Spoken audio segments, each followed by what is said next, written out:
My name is Amelia Moore, and I'm 32. Graduation day had a quiet gravity to it, the kind that presses against your chest, reminding you of every sleepless night, every exam, every essay typed until your fingers ached. I had planned this day down to the last detail. The cap and gown were perfectly pressed, the hair reluctantly tamed, and the smile carefully calibrated for cameras. But the empty space in the reserved row where my family should have been gnawed at me like a secret wound. I had spent $14,000 flying my parents and my sister, Emma, to Boston. Business class, naturally. Mom's back couldn't handle Coach. Dad deserved comfort after everything he had done for me, and Emma had been angling for some luxury time under the guise of supporting me. I even printed their itineraries on elegant paper, tucked each into a gift envelope, and handed them out with a soft, "Your flight leaves the 4th. Commencement is on the 6th. Dinner's on me afterward. Don't be late." 3 hours before their flight, my phone buzzed. A text from Emma. "We're not going to make it. Something came up. I'll explain later. Love you." That was it. No apology, no hint of regret. Just those 7 words that carried the weight of years of neglect and entitlement. I had to keep my composure, of course, smiling for the cameras, shaking hands with faculty, stepping onto the stage to collect my diploma, every movement a mask. I glanced toward the empty reserved row, willing them to materialize, imagining the cheers that would never come. My heart ached silently. Later, on Facebook, the truth unfurled like a cruel punchline. There they were, my parents and Emma, sun-drenched in Santorini, champagne flutes raised, standing before a pristine white chapel overlooking turquoise waters. The caption read, "Dreams come true in Santorini. Family time is the best time." Not a single mention of me, not a hint of apology. Then came the comment from my Uncle Thomas, "You're not even a real doctor." It wasn't the missed flight, or the money, or even the empty seat that broke me. It was that 5 words, etched in public disdain. A dismissal of years of study, of sacrifice, of every late-night lecture I had endured, every patient I had learned to save. I remembered every invisible thread that had held us together. Last December, I sent $2,500 to help with Mom's heating bill. I'd wired money to cover Emma's emergency dental surgery, $2,800 within the hour, only to see her post selfies 2 weeks later, teeth gleaming, cocktail in hand. Dad had used me as his retirement plan without realizing I had access to joint accounts, and yet I had endured it quietly, smiling when required, nodding politely, keeping the peace. Now that peace was a lie. Sitting in my small apartment later that night, I opened a folder on my laptop labeled Family Receipts. Screenshots, bank transfers, audio recordings from phone calls, everything cataloged. I had documented years of exploitation without consciously planning revenge, and yet the thought began to bloom. If they wanted to treat me like a wallet in a lab coat, they would have to deal with the consequences. I didn't block their calls yet. I wanted to see how long it would take before they admitted the truth. Mom called first, fake tears dripping through the receiver. "Sweetie, we didn't think you'd mind. It was a once-in-a-lifetime opportunity." The second call, sharper, impatient. "You're being dramatic. You don't understand how stressful things have been lately." The third call ended any pretense. "You didn't even go to med school. It was just some online program, right? Don't pretend this is Harvard." I finally blocked them. Mom, Dad, Emma. But I wasn't done listening. I went back to the Santorini post, refreshing it, seeing the likes pile up under Uncle Thomas's cruel comment. Familiar names. Aunt Margie, Cousin Luke, even my godfather, who once gave me a stethoscope with a card reading, "For our future Dr. Amelia," had validated the mockery with likes. A plan began to take shape, slow and deliberate. Not revenge for revenge's sake, but a revelation of truth. I would show them what it cost to treat me as optional. 2 days later, a message from my cousin Sarah, the only one with an ounce of empathy. "Hey, just so you know, your mom told everyone you canceled graduation. Said it wasn't happening. Only found out when you posted your photos." Her words were confirmation of what I already knew. I had been painted the villain while they basked in their convenient narrative. And so, I collected everything. Bank transfers, thank you texts, turned guilt trips, receipts of every gift that had been manipulated against me, every act of generosity, every loan, Every emergency I had funded, meticulously documented. The seed had been planted, and the harvest, I realized, would be inevitable. The day of the graduation dinner loomed. What was meant to be a celebration of my achievement would become the stage for the unveiling of a truth they could not ignore. The projector, the audio recordings, the receipts, all waiting silently like a storm gathering just beyond the horizon. Because in that moment, I understood something I hadn't fully grasped before. Pride without action was powerless, and I would no longer be powerless. The next morning, I woke to a world that felt smaller, colder, and somehow sharper. The sun poured through my window, but its warmth didn't reach me. I scrolled through my phone, lingering on the Santorini photos again, each one a silent slap. Champagne glasses glinted in the sun. Emma's laugh frozen mid-frame. Mom's pearls sparkling as if to mock me. And Dad, ever oblivious, smiling like a king who owned the world. Then Uncle Thomas's comment jumped out at me again. "You're not even a real doctor." It wasn't just a joke, it was a verdict. A public verdict on the worth of my work, my effort, my very existence. I sank back into my chair, hands trembling. All the past moments replayed, sharper now with the sting of betrayal. The hours spent tutoring Emma, ensuring she didn't fail her chemistry class. The quiet financial lifelines extended to Mom and Dad over the years, heating bills, car deposits, even small, incidental luxuries I had covered so they could maintain appearances. I thought of the emergency dental surgery Emma had begged me to pay for. I wired the money immediately, trusting her pain was real, only to see her 2 weeks later with a cocktail in hand, bright smile flashing for Instagram.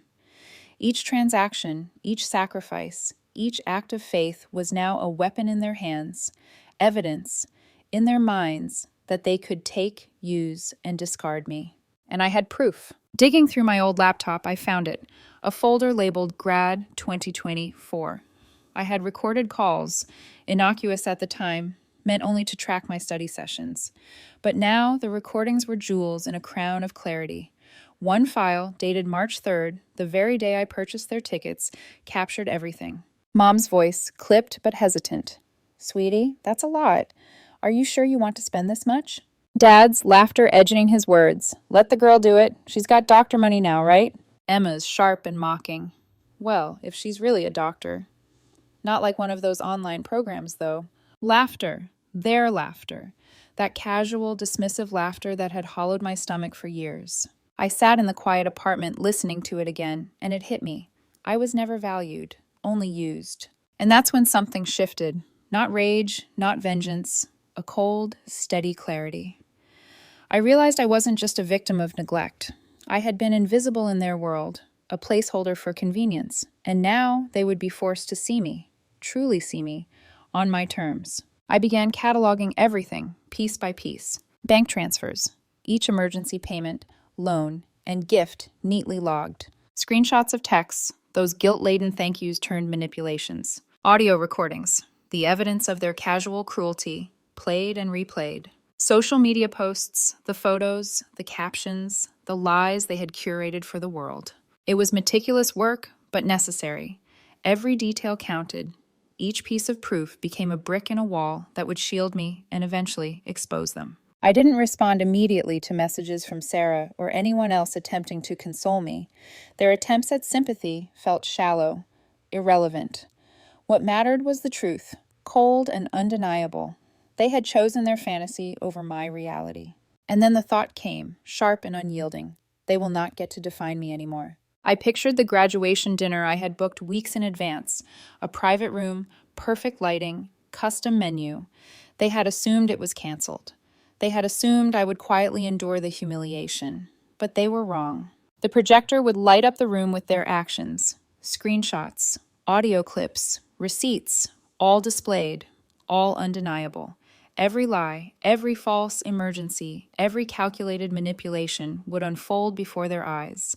The power balance, once so cruelly tilted, would finally tip. I imagined in their reactions, Mom's pearls trembling in her hand, Dad's forced composure cracking, Emma blinking, unable to process that the world they had curated for themselves, where I was optional, invisible, would now collapse around them. But I reminded myself this was not vengeance for its own sake. It was revelation, closure, justice measured not in anger, but in clarity. The storm inside me had become methodical. My hands were steady as I labeled folders, rehearsed the sequence of slides, and envisioned every pause, every gasp, every confession that would play out in the room. It was the first time in years I felt real control, not over them, over myself, over my story, over the narrative that had always been theirs to manipulate. And as I lay down that night, exhausted but unwavering, I whispered to the empty room, "Tomorrow they will see me, truly see me, and they will not like it." For the first time in a long time, I slept not with anxiety, but with purpose. The evening arrived like a quiet storm. The restaurant smelled of polished oak and candle wax, its private room waiting like an empty stage. I stepped inside first, calm, composed, the kind of stillness that precedes a tornado. My black dress was simple, elegant, a shield of poise over the tension coiling in my chest. The manager greeted me with a soft nod and led me to the head of the room. I had arranged every detail meticulously. The projector hidden behind a panel, the dining table set for my family, extra place settings for the witnesses of truth, including Uncle Thomas, the very one who had mocked me publicly. I heard the door click open. Mom arrived first, pearls and perfume in full force, striding in as if she owned the narrative. Dad followed, a practiced limp for sympathy, and behind him, Emma, face glued to her phone, oblivious to the extra chairs I had set. They didn't notice the projector. They didn't notice the silence in the room. And they certainly didn't ask why the air felt heavier than usual. I gave a small, measured smile. "Thank you all for coming," I said, clicking the remote. The projector flared to life. The first slide was simple, a title card. "This is what family looks like when you treat me as optional." Silence settled like a dense fog. Emma blinked. Mom's hand trembled as it reached for her water. Dad froze, staring at the screen as if willing it to vanish. Slide 2. Screenshots. Every bank transfer, every emergency payment, every guilt-laden text, all labeled and dated. I watched their faces carefully. Emma's eyes widened. Mom's lips parted. Dad's expression shifted from confusion to anger, and finally to recognition. I hit play on the audio. Their voices filled the room, laughter and dismissive comments echoing against the walls. "Well, if she's really a doctor, not like one of those online programs." Emma's laugh rang, sharp and cruel. "Let the girl do it. She's got doctor money now, right?" Dad's chuckle was casual, almost gleeful. Mom's sweet, clipped, "Sweetie, are you sure you want to spend that much?" Every word a dagger, every phrase a reminder of how they had used me as a bank, not a daughter or sister. I let the silence breathe. Then came the final reveal. Tax returns, house deeds, and frozen accounts. Evidence that the privileges they assumed as theirs were, in reality, under my name. Emma's voice cracked. "You said it was a gift." "You treated it like garbage," I replied evenly. "So now it isn't." Dad slammed his fist against the table. "You're ruining this family," he shouted. "No," I said. "You ruined it the day you chose Santorini over me." The door opened again, and in walked Professor Morales, my mentor from medical school. He shook my hand and turned to my family. "I watched her stay up 3 nights straight for boards. I watched her save lives before most of you even finished breakfast. And yet," he said, eyes fixed on Dad, "you treated her like a wallet. You didn't raise a doctor. You abandoned one." He left the room, and the silence that followed was heavy, almost sacred. I closed the laptop, slipped the projector remote into my pocket. The dinner, paid for by me, was my final gift. Not of money, but of truth. They didn't speak. They didn't cry. They only sat, stunned. By midnight, the weight of revelation had settled. Mom, Dad, and Emma left quietly, the echoes of the projector lingering like ghosts. I stayed behind, alone, savoring the first taste of empowerment I had felt in years. For the first time, I realized the bridge behind me had burned, yes, but the fire had illuminated the path forward. The silence after the dinner lingered longer than I expected. 48 hours, 72. No calls, no texts. The absence was almost deafening, a stark contrast to years of constant manipulation.